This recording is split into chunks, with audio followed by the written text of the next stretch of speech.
की कहानी। किसी गांव में तारा नाम की एक लड़की रहती थी। कुछ समय बाद उसकी शादी निरंजन नाम के एक अच्छे पढ़े लिखे लड़के से तय हो जाती है। फिर एक दिन तारा शहर के ब्यूटी पार्लर में अपना शादी का मेकअप का ऑर्डर देती है, लेकिन थोड़ी दूर जाते ही उसे एक औरत मिलती है। सुनो लड़की, मैं जानती हूँ बहुत जल्द तुम्हारी शादी होने वाली है, लेकिन तुम्हारे पास मेकअप करवाने के लिए ज्यादा पैसे नहीं हैं, इसीलिए मैं तुम्हारी मदद करने आई हूँ। मैंने अभी अभी एक नया ब्यूटी पार्लर खोला है। मैं तुम जैसी गरीब लड़कियों का मुफ्त में मेकअप कराती हूँ। तुम अपनी शादी वाले दिन मेरे यहाँ मेकअप करवाने आ जाना। ये रहा मेरा पता। इतना कहकर वो औरत तारा को अपने घर का पता देकर वहां से चली जाती है। उस औरत की बात सुनकर तारा और उसके माँ बाप को बहुत खुशी होती है। फिर कुछ दिनों बाद तारा की शादी का दिन आ जाता है। तारा मेकअप करवाने उस औरत के दिए हुए पते पर पहुंच जाती है, लेकिन वहां पहुंचकर उसे बड़ा अजीब सा महसूस होता है, क्योंकि उस औरत का घर बहुत ही डरावना था। साथ ही वहां बहुत सारी अजीब अजीब तरह की चीजें रखी हुई थी। तभी वो औरत तारा के पास आ जाती है और उसे कुर्सी पर बैठाकर उसका मेकअप करने लगती है। तारा के चेहरे पर क्रीम लगाने के बाद वो औरत पिंजरे में कैद तोते को बाहर निकालकर उसकी गर्दन काट देती है और उसका खून तारा के चेहरे पर लगाने लगती है। ये देख तारा चौंक जाती है। अरे आंटी, आप क्या कर रही हो?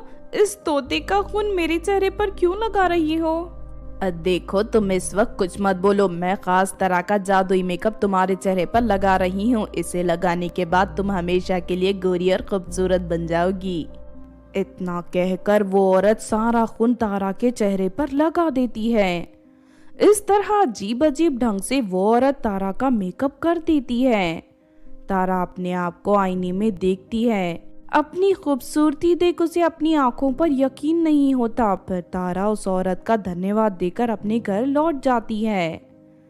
शाम को तारा की शादी हो जाती है और वो अपने ससुराल चली जाती है, लेकिन रात होते ही तारा अजीब तरह का बर्ताव करने लगती है। तारा का पति निरंजन जैसे ही कमरे में दाखिल होता है कि तभी तारा निरंजन को पकड़कर रस्सियों से उसके हाथ पर बांध देती है। उसके बाद तारा निरंजन के मुंह पर एक बड़ी सी पट्टी बांधकर उसे अपने कांधों पर उठा लेती है और घर के पीछे वाले दरवाजे से बाहर निकलकर सीधा उस औरत के घर पहुंच जाती है। उस औरत के सामने पहुंचते ही तारा निरंजन को जमीन पर पटक देती है और बिना कुछ कहे वहां से अपने ससुराल लौट जाती है। तारा के जाते ही वो औरत एक चुड़ैल के रूप में बदल जाती है। आज मुझे मेरा पहला शिकार मिल गया। इतना कहकर वो चुड़ैल तारा के पति को एक कुत्ते के रूप में बदल देती है और उसके गले में पट्टा पहनाकर उसे अपने घर में बांध देती है। दूसरी तरफ अचानक निरंजन के गायब होने की वजह से उसके घर वाले परेशान हो जाते हैं। तभी गांव की एक औरत वहां आकर तारा का ससुराल वालों को बताती है कि रात को तारा निरंजन के हाथ पैर बांधकर उसे जबरदस्ती कहीं ले जा रही थी। उस औरत की बात सुनकर सभी लोगों के होश उड़ जाते हैं और वो लोग तारा के बारे में तरह तरह की बातें करने लगते हैं। कुछ लोग तारा पर डायन होने का इल्जाम लगाने लगते हैं। सभी लोग मिलकर तारा को रस्सियों से बांधकर उसकी पिटाई करने लगते हैं। तारा लोगों के सामने गिड़गिड़ाकर विनती करने लगती है, लेकिन लोग उसकी एक नहीं सुनते। तभी वहां से गुजर रहा ये तांत्रिक सब कुछ देख लेता है। तारा पर नजर पड़ते ही तांत्रिक समझ जाता है कि उस पर किसी चुड़ैल ने वशीकरण किया है। फिर तांत्रिक उसी वक्त अपने मंत्र की शक्ति से सारी सच्चाई का पता लगा लेता है।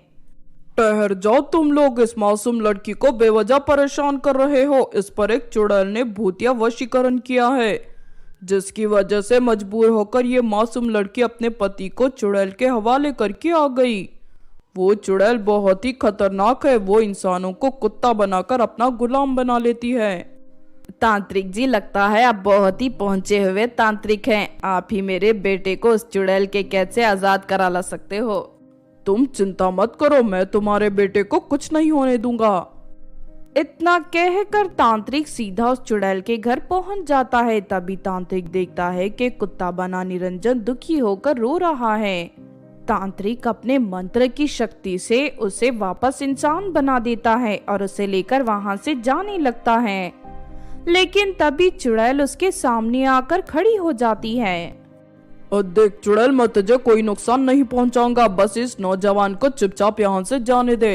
ये मेरा घर है, मेरी इजाजत के बिना एक चींटी भी यहाँ से बाहर नहीं जा सकती। अब मैं तुझे भी अपना गुलाम बना लूंगी। इतना कहकर चुड़ैल मंत्र पढ़ने लगती है। लेकिन तभी तांत्रिक अपनी जादुई लाल मिर्च चुड़ैल के मुंह में डाल देता है, जिस वजह से चुड़ैल के मुंह में आग लग जाती है और वो तड़पने लगती है। हाय, मर गई रे, इस तांत्रिक ने तो मेरा मुंह जला दिया। रे कोई बचाओ मुझे। देखते ही देखते वो आग चुड़ैल के पूरे शरीर में फैल जाती है और थोड़ी ही देर में वो चुड़ैल जलकर राख हो जाती है। उसके बाद तांत्रिक निरंजन को सही सलामत उसके घर पहुंचा देता है।